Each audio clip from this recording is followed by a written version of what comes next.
Ano po ba ang tama? Oneness or Trinity? Hi there mga mahal na kapatid sa Panginoon.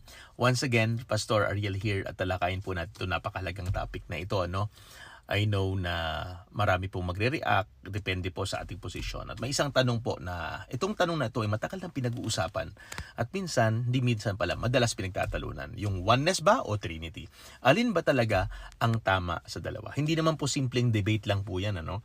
This is about how we understand kung sino ba talaga ang Diyos. No? At maikling kasaysayan lang po para kahit paano magkaroon po tayo ng idea, especially sa maulang background po sa church history and theology. Sa panahon po ng mga apostles during the first century, mga mahal kong kapatid, wala pa pong salitang Trinity or tinatawag po na oneness.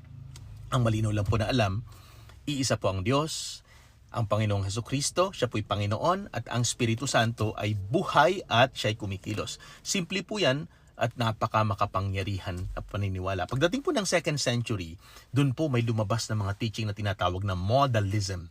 Ito yung idea na ang Diyos ay isa lang na nagpakita sa iba't ibang kaparaanan. So, minsan Ama, minsan Anak siya, at minsan Espiritu. Yun po yung sa oneness. At dahil po dyan, may mga theologians po tulad ng mga forefathers na si Tertullian na nag-explain po ng mas malinaw. At dito po ginamit na yung salitang Trinity na isang Diyos pero may tatlong distinct persons. Yun po yung Ama, Anak at Santong Espiritu or Father, Son, and Holy Spirit. Then eventually po, dahil sa matinding mga debate, nagkaroon po ng tinatawag na Council of Nicaea and also Council of Constantinople. At doon po nilinaw sa council na yon na si Jesus ay tunay na Diyos at ang Espiritu Santo ay tunay na Diyos at ang Diyos ay iisa pero may distinction po sila. So ngayon po, punta po tayo sa Biblia, no?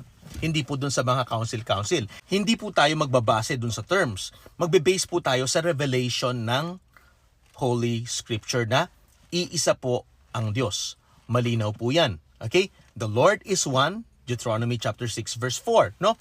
And wala pong debate pagdating sa ganyan. Parehong oneness at Trinity, nag-a-agree po sila na iisa lang po ang Diyos. Pero may distinction po, no, sa loob ng Diyos. So dito po nagiging malinaw yung pagkakaiba po ng dalawa. No, halimbawa, for example, sa baptism ng ating Panginoong Hesukristo, sa pangyayari po yan, sa eksena po yan, ang Panginoong Jesus ang anak, no, nabautismuhan, and then ang Espiritu Santo bumababa, okay? And then ang Ama nagsasalita mula sa langit. Ngayon, tatlong sabay-sabay po, no? Hindi yan isang persona na nagpapalit lang ng role. Yan po ay simultaneous presence. So halimbawa, panalangin ng Panginoong Jesus. Sinabi ng Panginoong Hesukristo, Father, glorify your Son. So ang tanong, kung ang Panginoong Jesus ay siya rin ang Ama, sino ang kausap niya? So hindi yan acting lang, hindi yan role-playing. That is real relationship. Tama po ba? Halimbawa po, pangako ng Espiritu, no? Sinabi ng Panginoong Hesukristo, I will ask the Father and He will send the Spirit. Ang sinasabi po niya. And makikita natin yung tatlong distinct, no, persons doon. Jesus asking, the Father sending, and the Spirit coming. So maliwanag, 3 distinct persons. Ngayon, ano po ang conclusion po natin, mga mahal na kapatid? Oneness, pinoprotektahan ang katotohanan na iisa ang Diyos. Tama naman po yun.